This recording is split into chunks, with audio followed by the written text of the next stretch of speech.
Welcome into the Ravens Rundown, powered by Chat Sports. Tyler Jones here with you. Appreciate you joining us. And a special at-home video for you guys. It is my off day on a Saturday, but there's so much going on with your Baltimore Ravens that I figured I'd go ahead and take some time out of my Saturday to kind of catch you up to speed with everything that's going on with the Ravens. And so with that, if you could show us some love, here we are bringing you content even when we don't have to.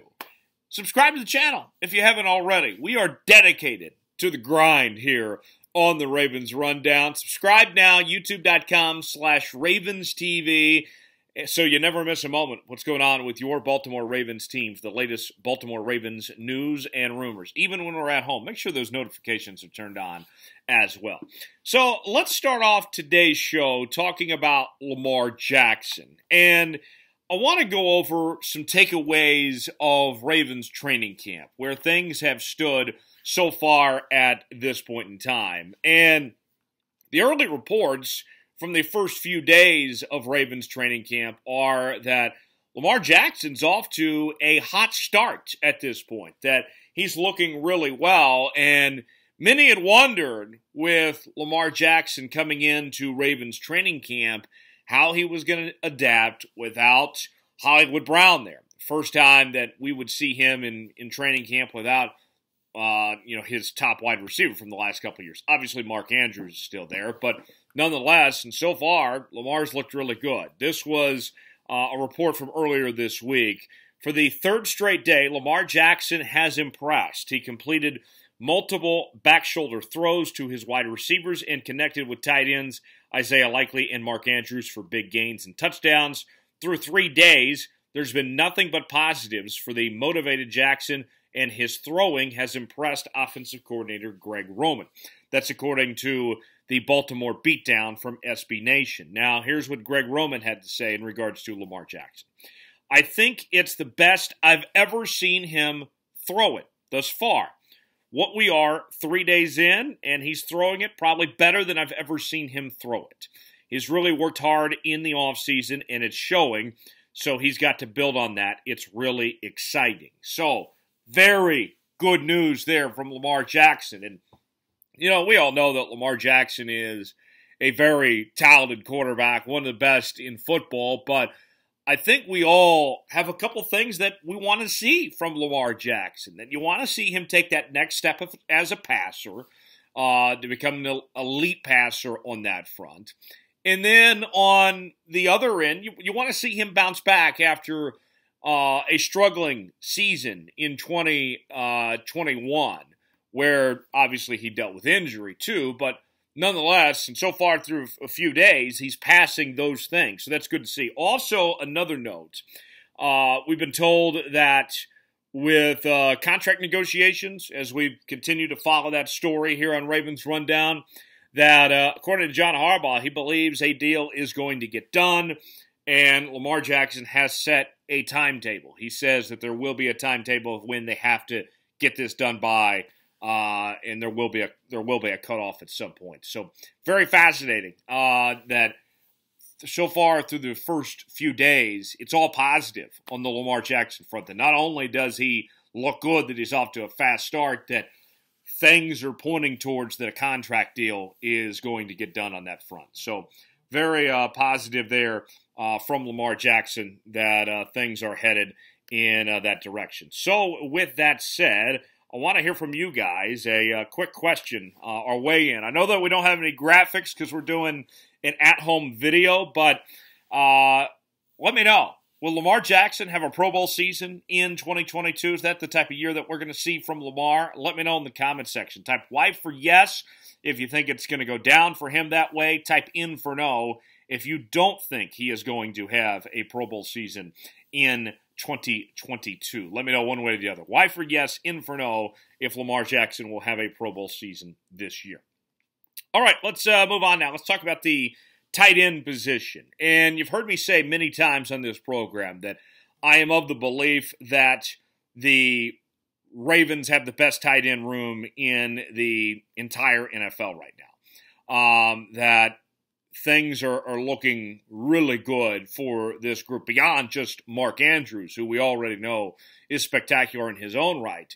I'm high on Charlie Kolar. I know that he's got that sports hernia injury, and we won't see him for a bit, but Isaiah Likely, who was also selected in this draft, has caught the eye of several people involved, including Lamar Jackson and Mark Andrews. And my takeaway here is that the Ravens have a type at tight end. You know, we talk about, like, in life and relationships of, you know, some people have a type, right? You know, some guys might be into blonde girls, or you might have girls that like guys that are just rich. You know, they're looking for that paycheck, whatever. The Ravens have their type, and it's that Mark Andrews like tight end. That's the comparison I gave to Charlie Kolar when he was drafted, that he reminded me of Mark Andrews. And now we're hearing from those within the Ravens here that Isaiah Likely reminds them of Mark Andrews, including Mark Andrews himself. Here's what Mark Andrews said about Isaiah Likely. He's got a natural kind of knack for the game. He's really fluid. When he sees something open, he takes it. He's got a little bit of me in him for sure. But he wasn't the only one that said that. Lamar Jackson said that he reminds him of Mark Andrews. Even gave him a name. Listen to this. He's like a receiver with a tight end body. He's like a baby Mark. How about that? We're going to have to see him put on the pads. I don't want to give him too much credit. So, one thing at a time, but nonetheless, Isaiah Likely catching the attention of his teammates and reminding them of Mark Andrews. So, how about that? That's pretty cool there. One more takeaway for you. Marcus Williams, who the Ravens spent a decent amount of money on this offseason, bringing him in from the New Orleans Saints. A lot of excitement about what he does with this secondary, making it what I believe is the best secondary in all of football. In particular, what he's going to do pairing up with Kyle Hamilton back there in those safety spots. It's going to be spectacular to see how that ultimately plays out. But nonetheless, so Marcus Williams already catching the attention of those in the Ravens organization. And check out this update. This was also from the Baltimore Beatdown from SB Nation. The Ravens' biggest free agent signing this offseason started training camp strong. Locking down tight end Mark Andrews is no easy task, and in a few reps, he was lined up against him in 7-on-7, made two solid plays. The first came against a wheel route that Williams correctly diagnosed. Shifting the hips, Williams adjusted to get in front of Andrews, and the pass flew too far ahead as a result. The next play, Andrews ran a short curl route, and as he turned around, Williams leaped forward and got his hand in between Andrews before securing the catch. So, very cool stuff. Good reports there from Marcus Williams as he's impressing at this point, it would seem. So, with that, I know that there's a lot of reason to be optimistic about Marcus Williams. This was a big deal bringing him in. If you had to give me one word to describe Marcus Williams' impact on the Ravens defense this year, what would that one word be? I'm very curious. How would you describe what you're expecting out of Marcus Williams in 2022? If you had to put one word to it, what would it be? For me, my word would be monumental, personally. I think that's what we're going to see from Marcus Williams, that this is something that is of significance, right? That I think Marcus Williams is the guy that, even at the safety position, is the difference between wins and losses, that he shuts things down that much. And, you know, in this day and age, the NFL is different than what it was even a few years ago. It is such a pass-heavy league. It is going to be so tough throwing the football against this Ravens team that you are going to force teams to have to run the ball.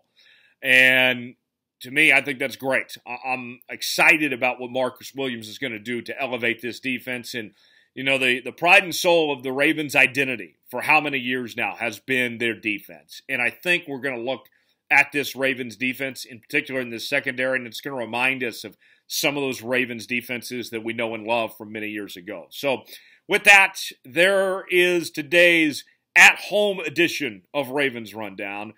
We're dedicated to this, folks. Even on our off days, still bringing you content. No fancy graphics or anything like that. Just bringing it to you here. A special edition of the Ravens Rundown. back in studio next week. I will see you then.